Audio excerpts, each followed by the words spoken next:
Good morning ninth class students. कल जैसे कि हमने 1.2 एक्सरसाइज कंप्लीट कर ली थी और आज हम 1.3 करेंगे। ठीक है, 1.3 में देखेंगे कि इसमें क्या कुछ आएगा। तो इसकी अगर थोड़ी बहुत इंट्रोडक्शन की जाए तो 1.3 में आपको मिलेगा जैसे सिंपल नंबर्स हैं, जैसे एग्जांपल नंबर 5 देखो 10/3, 7/8, 1/7। इस टाइप से आपको नंबर्स दिए गए, आपने सिंपल डिवाइड करना है।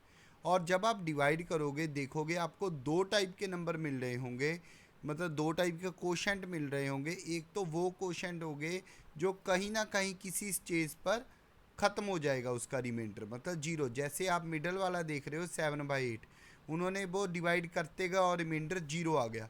और एक ऐसे क्वेश्चन हो गए जैसे फर्स्ट एंड थर्ड है, वो आप देख रहे होगे कि हम अगर डिवाइड करते जा रहे हैं और वो रुक नहीं रहे, लेकिन वो किसी ना किसी स्टेज पर आकर रिपीट होना शुरू हो जाते हैं। ठीक है, तो ये दो टाइप के नंबर होते हैं। एक तो टर्मिनेटिंग होते हैं जिसका रिमाइंडर जीरो आ जाए, और एक होते हैं नॉन टर्मिनेटिंग रिपीटिंग जिसका रिमाइंडर तो जीरो नहीं आता लेकिन वो किसी ना किसी स्टेज पर आकर रिपीट पढ़ना शुरू हो जाता है।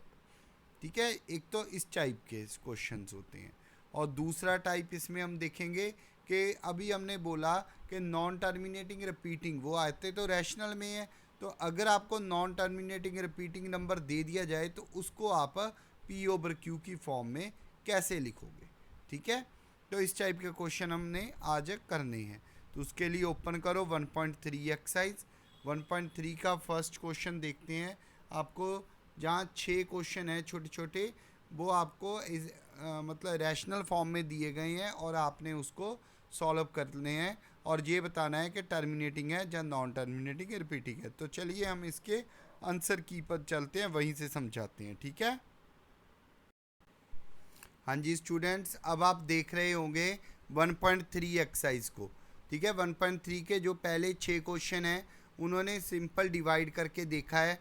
जो नंबर तो डिवाइड हो गया मतलब पूरा का पूरा रिमाइंडर ख़त्म हो गया किसी ना किसी स्टेज पर डेसिमल फॉर्म में, उसको तो टर्मिनेटिंग बोला गया है। और जो नंबर रिपीट पढ़ते गए, देखो ये ऊपर का जैसे वार साइन लगा हुआ है, जैसे 0.09 ऊपर ये डैश लगा हुआ है। डैश को जहाँ बोलना है वार, वार का मतलब है अगर आप डिवाइड करोगे तो 090909 ये वार वार वार वार आता रहेगा।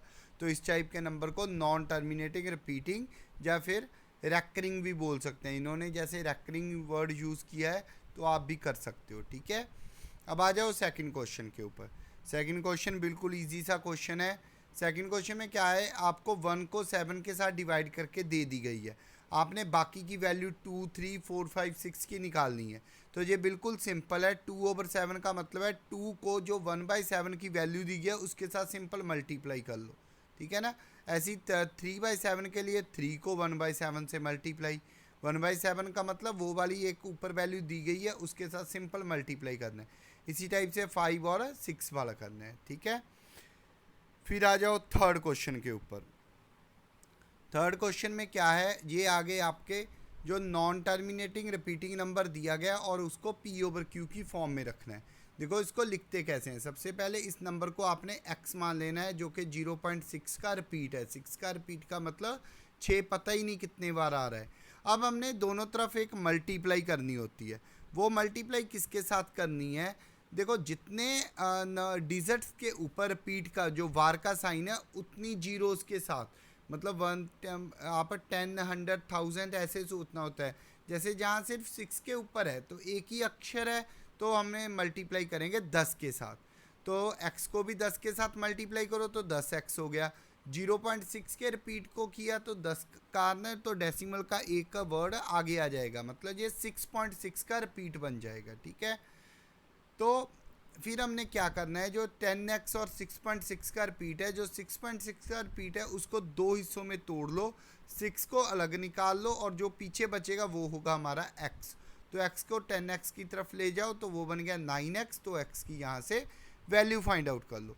इसी टाइप से आपने सेकंड और थर्ड क्वेश्चन भी करना है। ठीक है, अब जाओ फोर्थ। तो फोर्थ भी बिल्कुल इसी टाइप का है, 0.999 मतलब 9 का रिपीट दिया गया है। आपने इसको सॉल्व करना है बिल्कुल थर्ड क्वेश्चन की तरह। ठीक है, आपने इसको पहले सबसे पहले रीड करना है फिर सॉल्व करना है। फिफ्थ क्वेश्चन फिर से इजी है, 1 को 17 के साथ आपने डिवाइड करके देखना है, ठीक है। जहाँ इन्होंने सीधा आंसर दे दिया, लेकिन आपने ऐसे नहीं लिखना, आपने पहले 1 को 17 के साथ बात तब तक करते हो जब तक आपका रिमाइंडर 1 नहीं आ जाता, क्योंकि 1 का मतलब वो चीज़ फिर से रिपीट पड़ेगी। तो जहाँ बहुत बड़ा आंसर बनेगा फिर उसके बाद आप बोल देना ये रेपिटेशन का क्वेश्चन है, ठीक है बच्चे। अब आ जाओ सेवन्थ आपके सिलेबस, सॉरी सिक्स्थ है सबसे पहले, सिक्स्थ आपके सिलेबस में नहीं है, इसको कट कर दो। फिर आता है सेवन्थ क्वेश्चन एक बिल्कुल इजी सा क्वेश्चन है। आपको देखो अभी आप सोच रहे होगे कि सर ने बोला है रैशनल नंबर दो टाइप के होते हैं, एक तो टर्मिनेटिंग मतलब रुका हुआ नंबर, और एक होता है जो रुक तो नहीं रहा डेसिमल के बाद लेकिन वो रिपीट पढ़ने लग जाता है। लेकिन कुछ ऐसे भी नंबर होंगे जो रिपीट नहीं पढ़ेंगे, बस वो चलते जाएंगे। फिर वो वाले नंबर इररेशनल होते हैं, मतलब रैशनल तो कभी नहीं हो सकते। जो सेवन्थ में इन्होंने यही पूछ लिया कि आप इररेशनल नंबर के कोई भी 3 एग्जांपल्स बताओ, तो हमने अपनी तरफ से कोई भी लिख दो, चाहे ऐसे लिख दो जैसे अभी मैं बोल रहा हूँ 0 पॉइंट, पीछे लिख दो 1 2 3 4 5 6 7 8 9, पीछे dash dash dash dash dash. इसका मतलब ना तो नंबर रुक रहा है और ना ही रिपीट। ये वाली एग्जाम्पल ले लो, ठीक है। अब 8th क्वेश्चन है।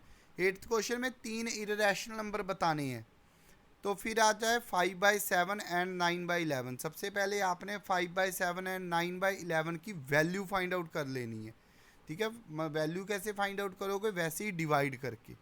अगर डिवाइड हो गया तो फिर आपने इनके बिटवीन इररेशनल नंबर, इररेशनल मतलब नॉन टर्मिनेटिंग नॉन रिपीटिंग, ठीक। अब आता है next 9th question. 9th question में क्या है, आपको कुछ नंबर दिए गए हैं, आपने सिंपल ये बताना है कि वो वाले नंबर रैशनल है जहाँ इररेशनल। जो नंबर देखो अंडर का रूट में पूरी तरह सॉल्व हो जाए वो रैशनल है, अदरवाइज इररेशनल नंबर है, ठीक है बच्चे। तो इसी के साथ हमारी ये 1.3 एक्सरसाइज टोटली कंप्लीट होती है। आपके सामने ये आंसर्स भी हैं, आपने अच्छे से इसको नोटबुक पर लिख लेना है। तो आज के लिए इतना ही, थैंक यू।